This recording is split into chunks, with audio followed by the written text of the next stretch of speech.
Iran test-fired a ballistic missile on Sunday in defiance of a UN Security Council resolution, the first provocation by the country since President Trump took office. It also backed an attack on Saudi Arabian vessel off the coast of Yemen on Monday. Today, National Security Advisor Mike Flynn sent Iran a stern warning. It better not happen again. There's a new administration in town. The Obama administration failed to respond adequately to Tehran's malign actions, including weapons transfers, support for terrorism, and other violations of international norms. The Trump administration condemns such actions by Iran that undermine security, prosperity, and stability throughout and beyond the Middle East, and which places American lives at risk. President Trump has severely criticized the various agreements reached between Iran and the Obama administration, as well as the United Nations, as being weak and ineffective. Instead of being thankful to the United States in these agreements, Iran is now feeling emboldened. As of today, we are officially putting Iran on notice. I like this. It was stern and it was direct, and I thought he handled himself very well. I thought this was impressive. What do you think, Debbie? Well, I do think, as we've talked about, how transition periods are ones where there's instability and your enemies will try to test you. Mm-hmm. And I think this did two things today. It showed immediate forcefulness on behalf of President Trump.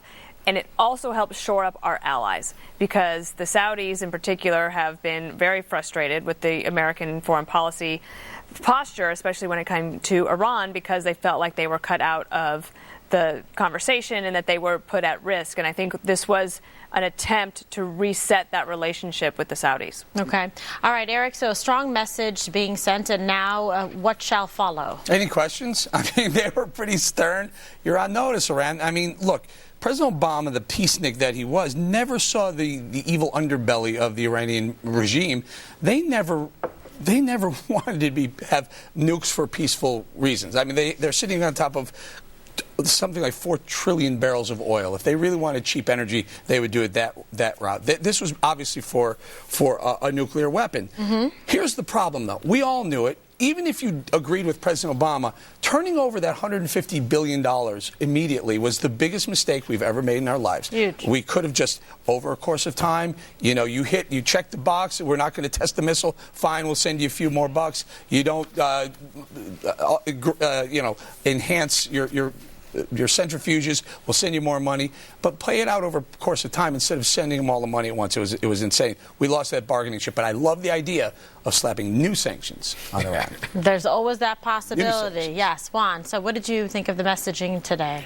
Well, I mean, I think lots of people are sort of alarmed by it because they think, oh, does this mean we're willing to go to war? Because they refuse to talk about military options. They say there's a range of options, but they haven't laid it out. They also said, and this is contradictory to something I heard a moment ago, that there was no violation of the Iran nuclear deal. In fact, what they violated, they said, was a UN resolution, in addition to which they fear that what Iran was really up to was trying to attack an American ship. And if that's the case, then you boys are playing with fire. Because, I mean, then you give America no choice but to respond in a militaristic way. Mm-hmm. But if we're just talking about something that's going on between the Saudis and the Iranians, even as Dana said, we like the Saudis. We want to make sure that the Saudis feel that we are on their side in this game. You can't get into the Middle East without understanding that it's a tinderbox, and I don't think the American public wants to go to war. Who said war? They said sanctions. This wasn't a statement they recommended of war. Sanctions. Yeah. What do you look? Right now we have a deal that has prevented them from getting nuclear weapons and threatening Israel. And then you're saying, oh, now we're going to impose more sanctions on top of that deal. At some point, especially Russians, the Russians are their pals. But I wouldn't make the Russians they're our friends now too. Oh yeah, right. Stay off of the war trampoline, Greg. Juan said at the beginning, he said people are alarmed because the United States may be willing to go to war.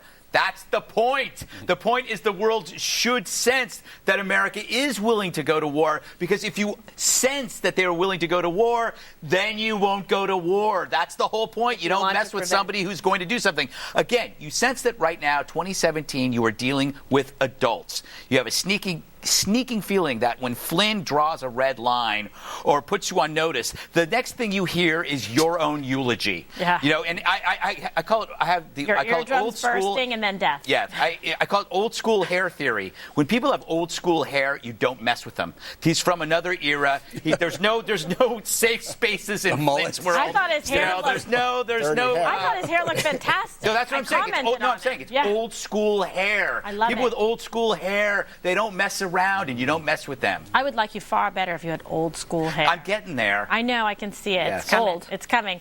All righty then. You know what?